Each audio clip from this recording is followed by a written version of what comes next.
नमस्कार, मैं नीलम काश्यप और आप देख रहे हैं देश का उभरता channel live first. Live first में हम बात करेंगे। प्रधान जी हमारे साथ जुड़े हैं, पंकज शर्मा जी। इनसे हम बात करेंगे इनकी निजी जिंदगी के बारे में, राजनीतिक जिंदगी के बारे में और इनकी पंचायत के बारे में और इनकी पंचायत की समस्याओं और कार्यों के बारे में आज बात करेंगे। हमारे साथ जुड़े हैं पिंकू जी, ग्राम पंचायत सलवान से। नमस्ते, आपका बहुत बहुत स्वागत है लाइव फर्स्ट न्यूज चैनल में। नमस्कार। सबसे पहले तो सवाल मैं आपसे ये करना चाहूंगी, राजनीति में आने का मुख्य कारण क्या था? किस वजह से आप राजनीति में आए?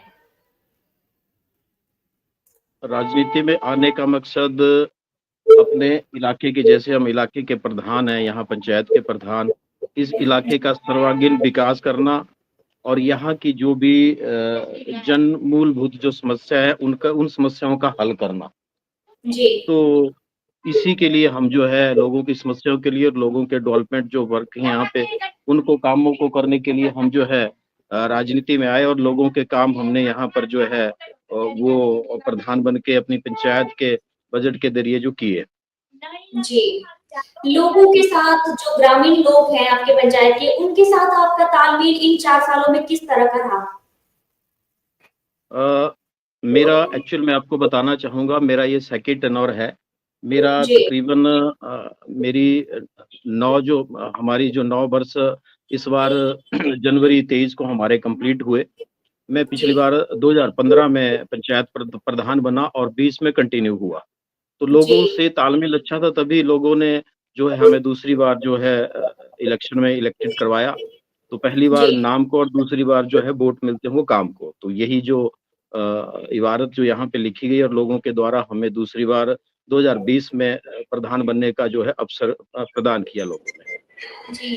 बहुत-बहुत मुबारकबाद आपको कि आप दूसरी बार जो है आपकी पंचायत से ही प्रधान बने। आप अच्छा कार्य कर रहे हैं, इसीलिए लोगों ने आपको दोबारा अपनी पंचायत के प्रधान के लिए चुना है। आपसे हम बात करेंगे मनरेगा के जरिए जो कार्य हो रहे हैं, ऐसे कौन-कौन से कार्य हैं जो आज जिससे आप लोगों को फायदा दिलवा रहे हैं? कौन-कौन से कार्य अभी चल रहे हैं? देखिए, मनरेगा जो भारत सरकार की एक जो एक्ट है, जो स्कीम है, उसके अकॉर्डिंग हमारे जितने भी विकास कार्य हैं, उनके कुछ एक तो मापदंड है, उन मापदंडों के अकॉर्डिंग ही वो कार्य किए जाते हैं। जैसे जी। मनरेगा से हमारे यहाँ पर लैंड डेवलपमेंट, लोगों की जो ज़मीनें हैं, उसको समतल करना और उस पर जहाँ पे भारी बारिश होने के कारण उनकी जो ज़मीनें बह जाती है, उस पर जो है डंगों का निर्माण करना। दूसरे सिंचाई के लिए वहाँ पर ड्रेन्स का निर्माण करना और जी। तीसरा हमारे यहाँ पर जैसे ये जो आप जानते हैं हमारा जो हिमाचल जो इलाका है, यहाँ पर जी। लोग जो है मवेशी पशुपालन भी करते हैं, भेड़ पालन भी करते हैं, तो उसके लिए भी कैटल शेड का प्रावधान मनरेगा से है और कैटल शेड के लिए मनरेगा से 50,000 की राशि दी जाती है और दूसरी जो एक शेड है, वो काऊ शेड है, उसके लिए 1 लाख रुपए की राशि मनरेगा से दी जाती है। उसके लिए हम अपनी पंचायत में जितने भी यहाँ पर पशुपालक हैं, उन सबको जो है यहाँ से कैटल शेड और काऊ शेड की व्यवस्था करवा रहे हैं और उनको बनवा रहे हैं मनरेगा से। दूसरे और भी जी। बहुत से कार्य हैं मनरेगा से, जैसे खड्ड, जितनी हमारी खड्डें हैं, जितने नाले हैं, उनको चैनलाइज़ करना और जी। दूसरे कुएँ निकालना और जी। हमारे रोडों का निर्माण करना, रास्तों का निर्माण करना, ये सभी कार्य जो है मनरेगा से किए जाते हैं। जी। क्या आपके पंचायत के सभी वार्ड में ये जो है योजनाएँ हैं, वो सभी को इसका फ़ायदा मिल रहा है? बहुत सारे लोग हैं, ऐसे कितने लोग हैं जिनको इन जो योजनाओं का जो है फ़ायदा मिल चुका है अभी तक? देखिए, मैं बताना चाहूँगा, पिछले टेन्योर की बात तो नहीं करता, इस टेन्योर की बात करता हूँ 2020 टू 2024 की। अब तक का हमने अपने मेरे जो विलेज है, इस विलेज में हमारे 2 रेवेन्यू विलेज है। मैं बताना जी। चाहूँगा 2 रेवेन्यू विलेज में हमारी पंचायत है, जो ग्राम पंचायत सलवान है। एक रेवेन्यू विलेज हमारा जिसका नाम पड़ता है जी। रॉ पाली और दूसरा रेवेन्यू विलेज हमारा सलवाहन है। तो जी। इन रेवेन्यू विलेज में हमारा तकरीबन जो है 7 से 8 विलेज जो है वो कवर होते हैं। जी। 7 से 8 गाँव इसमें कवर होते हैं और इनमें तकरीबन हमारी पंचायत की जो पॉपुलेशन है वो जी। हमारी 2200 के लगभग हमारी पॉपुलेशन है और 1600 जी। के लगभग हमारे इसमें वोटर हैं। तो इसमें जो जी, भी जिनको भी मनरेगा का जो यहाँ पे हमारे प्रस्ताव डालते हैं, आपको पता होगा मनरेगा का विकास कार्य का जो सिस्टम है, वो जी, जब हमारी ग्राम सभा होती है, ग्राम सभा में मनरेगा के प्रस्ताव डाले जाते हैं। जिन जी, लोगों ने अपने काम करवाने होते हैं, वो ग्राम सभा में आते हैं। ग्राम सभा का quorum हमारी जो जितनी पॉपुलेशन है उसका 1/4 जो भाग है वो कवर होता है, और जो पूरा करके जो है मनरेगा का quorum पूरा होता है, उसमें जो लोगों के कार्य जो है डाले जाते हैं। तो मैं बताना जी, चाहूँगा 2020 से लेके 2024 तक हमने मनरेगा विद अदर हेड से हमने जो है तकरीबन 5 करोड़ की राशि अपनी पंचायत में विकास कार्यों के लिए लगाई। जी। बहुत बढ़िया काम कर रहे हैं आप। आपके पंचायत के बारे में तो आप इतना अच्छा सोच रहे हैं, अच्छा कार्य कर रहे हैं, इसीलिए लोग आपको पसंद भी कर रहे हैं और इसीलिए आपको जी, दोबारा मौका भी दे रहे हैं। जैसे आपने बताया भारी वर्षा होने के कारण कुछ समय पहले जो है बाढ़ जो आई थी जिसमें लोगों के बहुत सारे घर जो है बह गए थे, कुछ लोगों के ढह गए थे। तो इसमें आपके गाँव से भी ऐसे कुछ लोग थे कि जिनको बहुत नुकसान हुआ था? ऐसे बहुत कितने लोग थे वहाँ पे? कितने घर जो ऐसे थे वो बह चुके थे? देखिए हमारे 2023 के जो रेनिंग सीजन बरसात में हमारे जी, यहाँ पर ग्राम पंचायत सलबाहन में एक बहुत बड़ा डिजास्टर हुआ। उस जी, डिजास्टर में क्लाउड ब्रास्ट होने से जो जी, है ऊपर के एरिया से बहुत जो है पानी का एक जलजला आया। जी, जो यहाँ पे क्लाउड ब्रस्ट हुआ, क्लाउड ब्रस्ट होने के बाद इसमें जो जी, एक पूरा जंगल था, उस जंगल की लकड़ी, उसके पेड़ जो पानी के साथ, गाद के साथ, हमारे यहाँ ग्राम पंचायत सलवाहन समतल एरिया है, उसमें वो एकदम से आया। 2023 की जो हमारा रेनिंग सीजन था जुलाई में, तो वो जी, एकदम से वहां पर आया, और आने से जो है उसमें जो हमारा इलाका था, इलाके में पूरी तरह पानी पानी फैल गया, जिसमें हमारे 2 जो मकान थे वो पूरी तरह ध्वस्त हो गए, और उसमें कई जो है काऊ शेड खत्म हो गए, कई डंगे जी, खत्म हो गए, लोगों के घरों में पानी घुसा, लोगों के घरों में गाद घुसी। उसके लिए हमने मनरेगा से जो प्रोविज़न किया, जिनके घरों जी, में गाद घुसी थी, रेत बजरी घुसी थी, उनको जो है हमने मनरेगा से 25-25 हज़ार की राशि जो है मुहैया करवाई, लेबर के जी, रूप में, और उनके घर से जो है सफाई करवाई। दूसरे जैसे सुख आश्रय योजना से जो 7 लाख की राशि अभी हाल ही में हमारी सरकार ने जो है घर मकान बनाने के लिए की हुई है, जिनके मकान टोटल जो है वो पूरे ध्वस्त हो गए, खत्म हो गए बरसात में। तो उसके लिए भी हमारे 2 जो लोग थे यहाँ पे वो चयनित हुए, और उनको जो है यहाँ 7 लाख रुपए घर बनाने के लिए मिला हुआ है। और दूसरा पंचायत से जैसे कइयों के मवेशी जो है बह गए, तो उनके लिए भी वेटरनरी विभाग से जो जिनकी जो है इंश्योर्ड थे जो पशु, तो उनको वहाँ से जी, भी जो है वो उसका लाभ मिला। जी। जी, जैसे हमारे जो हिमाचल प्रदेश के जो सीएम हैं, जो सुक्खू जी हैं, उनकी जी। नीतियों के बारे में आप क्या कहना चाहेंगे कि वो हिमाचल में अच्छा कार्य कर रहे हैं या फिर उनको अपनी नीतियाँ बदलनी चाहिए विकास के लिए? नहीं, चलो जैसे हाल ही में आप जानते हैं कि जैसे सरकार का जो मैनिफेस्टो था, इलेक्शन से पहले जो भी सरकार की जो स्कीमें थी, तो उन जी, पे जैसे कि सबसे पहले था ओपीएस, तो जी, ओपीएस को लागू किया गया। इसके लिए जी, मैं सरकार की सराहना करता हूँ, सरकार की जो है ये करता हूँ, धन्यवाद करता हूँ, क्योंकि कितने हमारे कर्मचारी थे, जो जी, ओपीएस से लेके जो है बड़े परेशान थे, तो ओपीएस जी, बहाली का बहुत बड़ा तोहफ़ा जो है सरकार ने दिया। दूसरे और जी, भी स्कीमें थी, उन पे भी जो है सभी स्कीमों पर 1500 वाली स्कीम थी, महिला सम्मान जी, योजना की, वो भी जो है जी, हिमाचल में बड़े अच्छे ढंग से लागू की गई। और दूसरी जी, स्कीम जो गोबर की थी, एक दूध गंगा की थी। ये सभी स्कीमें जो है सरकार ने की, जितने सरकार के मैनिफेस्टो में जो लिखे थे, जो जी। शर्तें थी, वो उन सभी पे सरकार जो है अच्छा उतर रही है, और सरकार अच्छा कार्य कर रही है। और मुझे लगता है 5 साल अपने आने वाले 5 साल में है जो सरकार अपने जितने मैनिफेस्टो में जो कार्य थे, उन सबको पूरा करेगी। जी। जैसे आपने जी, कहा कि 1500 वाली जो स्कीम है, जो महिलाओं के लिए जो उन्होंने लागू की थी कि प्यारी बहना योजना के तहत 1500 रुपए जो है लो हर महिला को मिलने थे। पर बहुत सारे ऐसे भी हैं महिलाएँ कि जिनको 1500 रुपए अभी तक नहीं मिल रहा है। तो बहुत सारी महिलाएँ अभी तक भी संतोषजनक नहीं है, वो असंतुष्ट है उनको कि हमारे से जो वादा किया था वो पूरा नहीं किया गया। देखिए इसके जो मापदंड थे, जो कंडीशंस थी, उस पे कुछ एक अंकुश लगाना ज़रूरी था। जैसे किसी परिवार की आय, जो सालाना आय 50,000 से नीचे हो।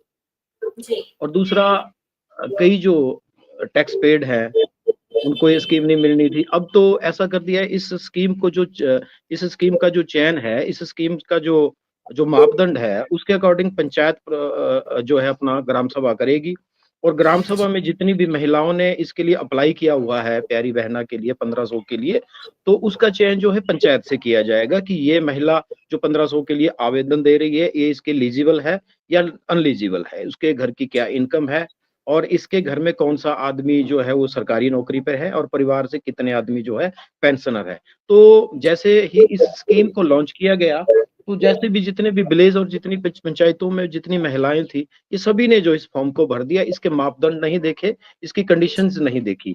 तो इसको कंडीशनल किया गया हुआ है और जिसको इसकी ज़रूरत है, जो इसके लिए एलिजिबल है, उसको दी जा रही है और दी भी जाएगी भविष्य में।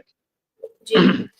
जैसे जी। सीएम जी ने जब वादा किया था, तो तब उन्होंने ये जो कंडीशन थी वो इसके बारे में कोई बात नहीं की थी। उन्होंने उस टाइम यही कहा था कि हर एक महिला को जो है वो 1500 रुपए का लाभ मिलेगा, पर उस टाइम कोई कंडीशन के बारे में उन्होंने नहीं बोला था कि अगर कोई जो हमारा जीएसटी जो हमारे पेड करते हैं, इनकम टैक्स पेड करते हैं या किसी का गवर्नमेंट जॉब है या किसी का सालाना 50,000 से ऊपर है, तो उनको नहीं मिलेगी। ये बात उस टाइम मेंशन नहीं की गई थी, तो नहीं, नहीं, बाद में नहीं। ये मेंशन की है। देखिए, जो भी स्कीम किसी भी गवर्नमेंट में लॉन्च की जाती है, जी, उसके मापदंड होते ही हैं। वृद्धा पेंशन है, तो वृद्धा जी, पेंशन के जितने भी जो मापदंड है, जी, वो भी कंडीशनल होते हैं, उसमें भी इनकम का जो क्राइटेरिया होता है जी, और अकॉर्डिंग टू क्राइटेरिया ही वो किए जाते हैं। तो जी, बिल्कुल क्राइटेरिया से बाहर तो किसी भी स्कीम को नहीं किया जाता, जी, तो क्राइटेरिया के अकॉर्डिंग ही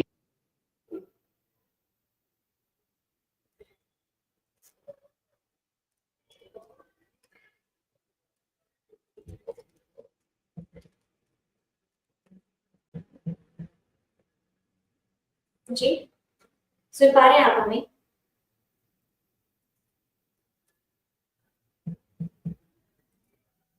को कनेक्ट करने की कोशिश कर रहा हूँ। जी,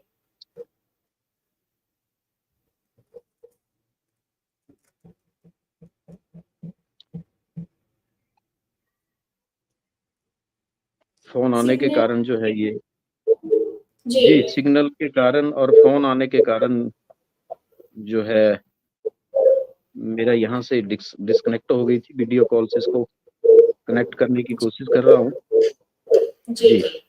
आप आराम से कनेक्ट बिल्कुल। कर लीजिए, आपसे बात हम करते रहेंगे इसके बारे में।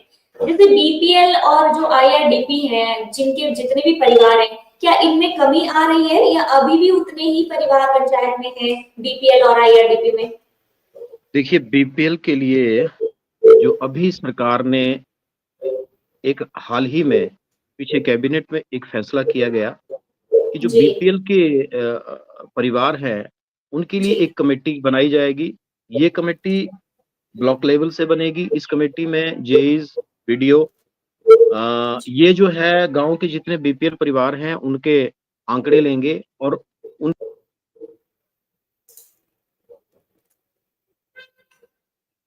जी।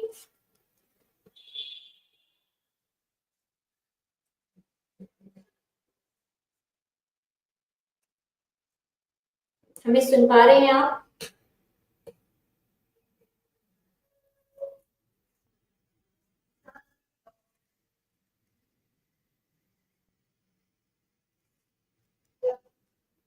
सुन पा रहे हो आप?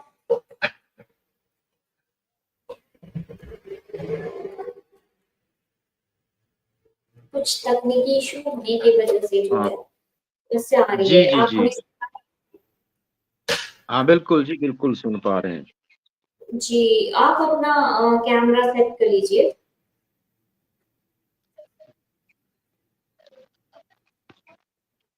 जैसे प्रधानमंत्री आवास योजना है, इस योजना के तहत सभी गरीब लोगों को जो है घर प्रोवाइड किए जाते हैं। तो ऐसे कितने लोग कितने परिवार ऐसे हैं आपके पंचायत में जिनको प्रधानमंत्री योजना से लाभ मिल चुका है अभी तक?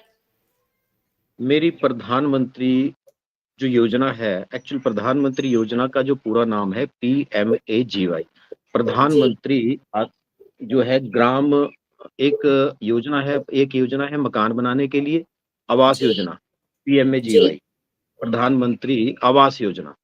उसके जी, लिए अभी हाल ही में जो हमारे प्रधानमंत्री योजना से जो मकान मिले उसकी संख्या तकरीबन 43 है। मेरी पंचायत में जो प्रधानमंत्री योजना से जो लाभार्थी लाभांश हुए उनको 43 जो है मकान मिले। और जी, उन लोगों ने जो है उनको जो है उसके उससे राशि 1,50,000 मिली और जी, उससे वो लोग जो है अपने मकान बनाने शुरू कर दिए हैं उन लोगों ने। जी। जैसे 1,50,000 जो राशि धनराशि को मिलती है पंचायत से जो केंद्र सरकार की तरफ से, क्या इसमें घर बन पाता है? क्या ये इनफ है या फिर इसमें कमी आती है कि लोगों को घर बनाने में समस्या होती है? क्या ये जो नहीं, धनराशि ये तो इस महंगाई के ज़माने में जी, आप सभी जानते हैं कि जो अभी जो दौर है, महंगाई का दौर है, तो 1,50 में तो मकान नहीं बन पाता। पर ये जी, लोगों के लिए एक सहायता सरकार द्वारा दी जाती है और इससे लोगों को काफ़ी ज़्यादा बूस्ट मिलता है और लोगों को काफ़ी ज़्यादा मदद मिलती है मकान जी, बनाने में। तो ये सिर्फ़ एक सहयोग राशि है मकान बनाने के लिए और मकान बनाने के लिए ये पैसा जो है ये सफिशिएंट नहीं हो पाता इससे। पर एक लोगों को एक सहायता दी जाती है सरकार द्वारा। जी। जी। जैसे कि बहुत सारे केस ऐसे भी आते हैं कई जगहों में कि जैसे जो महिलाएं हैं वो उनको जो शोषण किया जाता है या फिर घरेलू हिंसा का शिकार किया जाता है। क्या इस तरह की समस्या आपकी पंचायत में देखने को मिलती है या कभी पहले भी अ, ये समस्या आई हो? नहीं, सॉरी फिर से महिला मैं पूरा नहीं सुन पाया। जी, जैसे महिलाओं को जो है शोषण किया जाता है या फिर घरेलू हिंसा का शिकार होती है, इस तरह की समस्या आपके पंचायत में भी देखने को मिल रही है? देखिए ये एक्चुअल में सभी इलाके में आप किसी भी इलाके की हिमाचल के किसी भी कोने की बात कर लो, ये समस्याएँ सभी जगह आती हैं, सभी पंचायतों में आती है या कमेटी एरिया में जहाँ पे भी रिहायशी इलाके हैं, सभी में ये समस्याएँ रहती हैं। पर इनका समाधान जो है वो पंचायतों द्वारा किया जाता है। यार नहीं यहाँ पे हो तो महिला सेल है, महिला वो है, तो कई इन इन समस्याओं का जो हल जो है वो बिल्कुल प्रायोरिटी किया जाता है महिलाओं की समस्या का। जी। जैसे वृक्षारोपण किया जाता है जो योजना है जिससे लोगों को जो है अर्निंग के लिए जो वृक्षारोपण किया जाता है, जैसे कोई मेडिसिन बनाने के लिए जो पौधे होते हैं या फिर जैसे सेब, अमरूद वगैरह के जो पौधे जो मिलते हैं, तो ये भी सभी लोग फायदा उठा रहे हैं पंचायत में। हाँ, बिल्कुल जब जैसे पर्यावरण दिवस पे ये किया जाता है जी, और दूसरे और जब भी कई ऐसे इवेंट्स रखे जाते हैं तो पौधारोपण किया जाता है और बिल्कुल जब इसकी ज़रूरत होती है तो इसको बिल्कुल बखूबी किया जाता है और हम कई बार एसडीएम लेवल में प्रोग्राम रखते हैं तो फॉरेस्ट से डीएफओ आते हैं तो पौधारोपण किया जाता है। पर सर आपका जो कैमरा है ना वो जो सेट नहीं है, आपका वीडियो नहीं शो हो रहा है, तो आप प्लीज इसको भी सेट कर लीजिए साथ-साथ में ना। अच्छा। जी। बहुत सारी समस्या आती है, बहुत सारे किसान जो ज़्यादातर जो लोग हैं वो खेती-बाड़ी का ही काम करते हैं, फार्मिंग ही करते हैं, तो अर्निंग के जो साधन होते हैं बहुत कम होते हैं, पर अब ऐसी-ऐसी योजनाएँ चला रखी है कि जैसे पौधारोपण कर लो, है ना? घर बनाने के लिए भी बहुत सारे घर बनाने के लिए भी मदद सरकार की तरफ से मिलती है, तो इस तरह की अच्छी योजनाएँ तो पंचायत में चल रही है और सभी का फायदा भी इसका उठा रहे हैं। जैसे शिक्षा के प्रति भी जागरूकता या स्वच्छता अभियान चलाया जाता है। स्वच्छता के प्रति कितने जागरूक है पंचायत में? क्या इसके बारे में कभी अभियान या इसका कैंपेन वगैरह किया जाता है? देखिए पंचायत लेवल पे हमारे जो मैं अपनी पंचायत की बात करूँ, अपने ब्लॉक हमारा जो डेवलपमेंट ब्लॉक है, विकास खंड है, वो धनोटू जी, के नाम से यहाँ पर अभी हाल ही में बना हुआ है।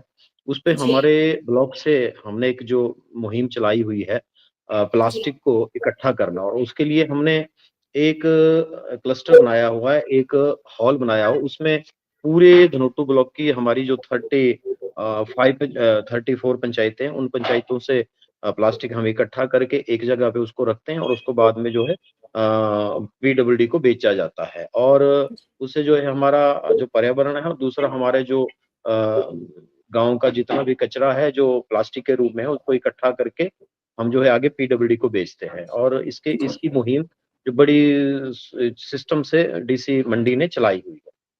जी, स्वच्छता का पूरा ध्यान दिया जाता है। शिक्षा के प्रति कितने जागरूक है? अब अभी तो सभी ही लोग जागरूक है, पर क्या शिक्षा के लिए भी जागरूक आपकी पंचायत से किया जाता है लोगों को? जी, बिल्कुल। यहाँ पर जब भी शिक्षा संवाद पीछे स्कूल में रखे गए, उसमें जी, पंचायत के लोगों को बुलाया गया और जी, जब हमारी ग्राम सभा होती है, तो ग्राम सभा में 200 से 250 लोग होते हैं, तो उसमें शिक्षा को हम प्राथमिकता देते हैं और लोगों को एक वहाँ से संदेश दिया जाता है कि अपने बच्चों को अच्छे से पढ़ाएँ और अपने बच्चों का जो ख़्याल रखें, आगे भविष्य में वो बच्चे जो है बहुत आगे जाएँ और हमारा पंचायत का और हमारे इलाके का जो नाम रोशन करें। तो शिक्षा के स्तर पर जो है हमारे पंचायत के लोग जागरूक हैं और बहुत आगे तक जो है अपने बच्चों को शिक्षित बना रहे हैं। जी। आपसे बात करेंगे हम आपके जो डिपार्टमेंट पंचायत के जो है हमारे पास जो सहायक जी होते हैं, सेक्रेटरी होते हैं, जीआरएस होते हैं, इनका आपको किस तरह इनका सहयोग आपको पूरी तरह से मिलता है या कोई समस्या आती है इनके साथ काम करने में? नहीं, देखिए ये गवर्नमेंट के एम्प्लॉइज़ हैं, इनका जी, जो काम है वो बखूबी करते हैं। जी, बाकी समस्या तो चलो मेन जो बात होती है वो कोऑर्डिनेशन होता है, अब आपसी तालमेल होता है, तो जी, आपसी तालमेल अगर अच्छा हो तो काम भी अच्छा होता है, अगर तालमेल अच्छा नहीं हो तो काम अच्छा नहीं हो पाता। बाकी जी, जितने भी सेक्रेटरी, टीएज़, जीआरएस ये स्किल्ड होते हैं, वेल जी, ट्रेन्ड होते हैं, तो तभी इनको जो है सिलेक्ट किया जाता है, तभी इनको नियुक्त किया जाता है, तो ये अपनी जो सेवाएँ हैं वो अच्छे ढंग से, अच्छे रूप से दे पाते हैं। जी, तो हमारी पंचायत में तो ऐसी कोई समस्या नहीं है, टीएज़ और जीआरएस और सेक्रेटरी वो बिल्कुल अच्छे से अपना कार्य करते हैं और वेल एजुकेटेड हैं। जी। जी, आपने बहुत सारी सवालों के जवाब दिए अपनी पंचायत की समस्याओं के बारे में या वो जो अच्छे कार्य चल रहे हैं उसके बारे में आपने हमारे साथ जुड़ के बात की उसके लिए आपका बहुत बहुत शुक्रिया। लाइफ में जुड़ने के लिए आपका धन्यवाद। धन्यवाद।